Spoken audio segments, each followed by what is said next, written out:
alegria estar aqui com os irmãos nessa live da Banda Servos para compartilhar esse devocional com vocês. E principalmente porque o motivo que nos reúne aqui, onde você está, é para fazer essa contribuição missionária ao pastor João e à sua família, que tem passado por dias difíceis.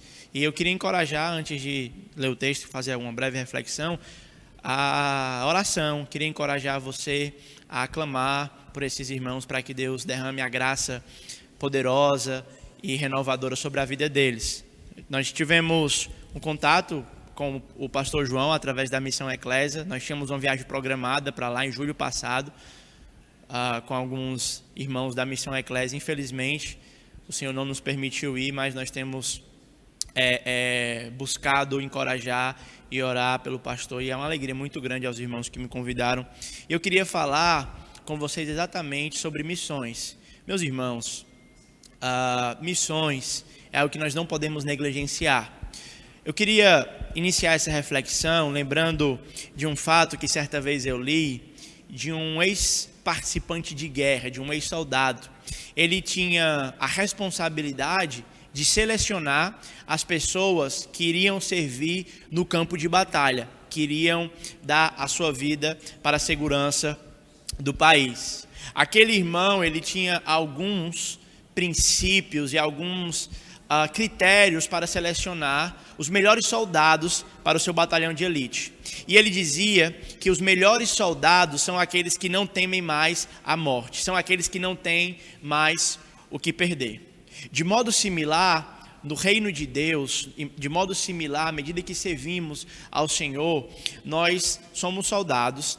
E como soldados de Cristo, nós não podemos ter a nossa vida como valiosa. Nós precisamos entender que nós não temos mais algo a perder. Nós não temos, ou não deveríamos ter, mais algo propriamente nosso. Nós não deveríamos mais ter sonhos. Nós não deveríamos mais ter projetos. Nós não deveríamos mais ter anseios e desejos que não estivessem de acordo com a palavra de Deus. Por isso, eu queria lhe lembrar que o maior motivo para o qual nós devemos nos dar em missões, entregar a nossa vida em missões, é para que a glória do Senhor seja manifesta em todos os lugares da terra.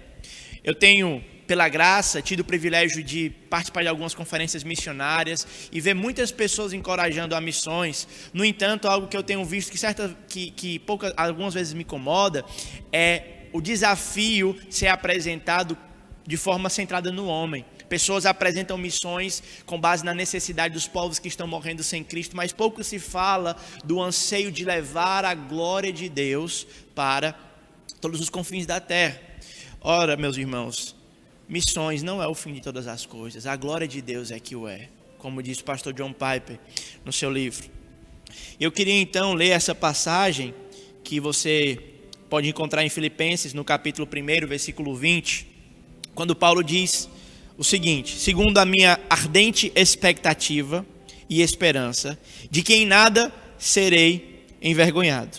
Antes, com toda a ousadia, como sempre também agora, Cristo será engrandecido.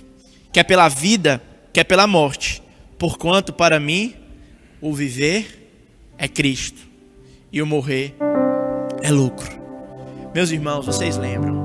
Paulo estava preso, provavelmente em Roma, e ao plantar a igreja de Filipos, em Atos capítulo 16, você vê que Paulo passa por uma série de aflições. E me parece que essa experiência de Paulo nos indica muito a respeito da obra missionária. Porque quando Paulo vai a Filipos, ele vai por uma direção direta de Deus. E parece que a direção de Deus para Paulo ir ao campo missionário ou continuar no campo missionário não é uma direção que livra ele de situações de aflição.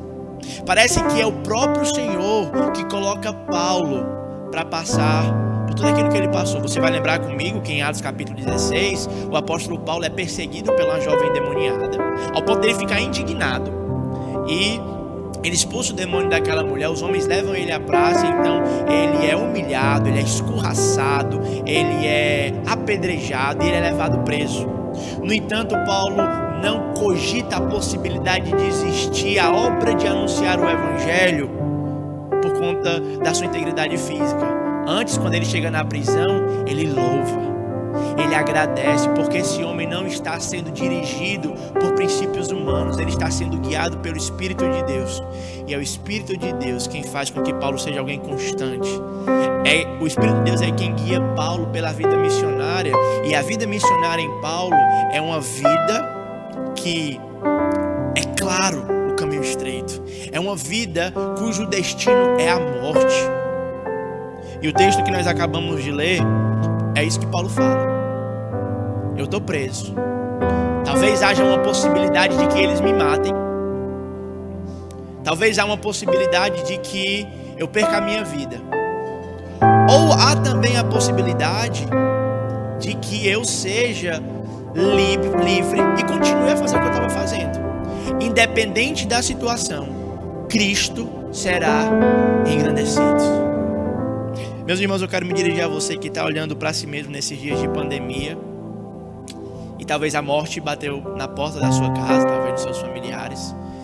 E se a morte não veio por causa da pandemia, ela vai vir de qualquer outro jeito. Talvez você leve um tiro, você seja atropelado, você pegue uma doença. O que eu sei é que você vai falecer, você vai morrer. O ponto é, como é que você estará quando lidar com essa verdade? Paulo, quando ele chegou a essa situação, ele disse: Cristo vai ser engrandecido. Se eu ficar vivo, se eu morrer, ele vai ser engrandecido. Porque a minha vida eu não a gastei de forma vã. A minha vida eu gastei por causa do Evangelho. Então ele diz: para mim viver é Cristo. Se eu continuar vivo, se eu for liberto dessa cadeia, eu continuarei anunciando o Evangelho de Cristo, que me colocou em cadeias, que me fez ser escorraçado, que me fez ser apredejado, que me fez passar por naufrágios. Eu continuarei, eu perseverarei. No entanto, se o Senhor se agradar de colher a minha vida, eu sei que para mim eu estarei no lucro maior, porque eu encontrarei com o precioso Jesus, com o Senhor e Salvador da minha vida. E lá em 2 Timóteo capítulo 4, Paulo de fato corrobora essa mensagem. Ele diz: quanto a mim, já estou sendo oferecido como oferta de libação. Combati o bom combate, acabei a carreira e guardei a fé. Já agora a coroa da justiça me está guardada. Meus irmãos, nós só temos uma vida. Só o que a gente faz para Cristo é o que vai ficar. Considere a possibilidade de não somente ofertar finanças em missões, de não somente orar, mas considere a possibilidade de engrandecer Cristo indo até as nações. Considere a possibilidade de gastar a sua vida para a pregação do Evangelho, para o anúncio do reino em lugares que ainda não ouviram. Gostaria de finalizar essa reflexão orando junto com você. E a minha oração, ela está pautada em Mateus capítulo 9, versículo 35 em diante, quando o Senhor nos orienta a clamar para o Senhor da Seara que envie mais trabalhadores. Assim como o pastor João, irmãos, há muitas pessoas que se desgastaram, que entregaram a sua vida e talvez já estejam voltando. E quem nós enviaremos? Qual será a próxima geração? Nós precisamos dar uma resposta de gratidão ao que Cristo fez na cruz. No Calvário o Senhor foi fiel, entregando a sua vida, morrendo, mas Ele ressuscitou. E por causa da ressurreição, nós cremos que missões é algo que vale a pena. Que missões é algo que é digno do nosso esforço. Nada que você fizer vai ser o suficiente. Vamos clamar ao Senhor juntos, para que o Senhor envie mais trabalhadores. Senhor, nós te louvamos. Nós te somos gratos, ó Pai, porque tu tens sido fiel. Neste momento nós queremos colocar a vida do pastor João, da sua família, da sua esposa, dos seus filhos, Senhor, de todos os irmãos lá de Guiana, Pai.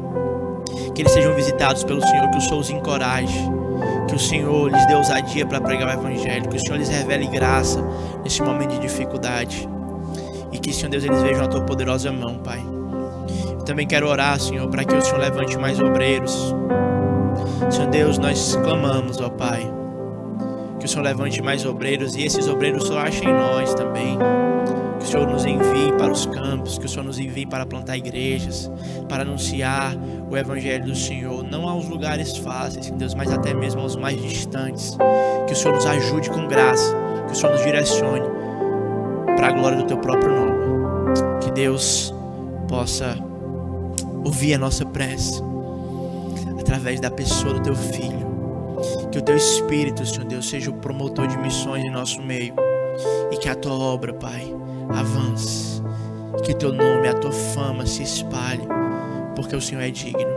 Te louvamos em nome de Jesus.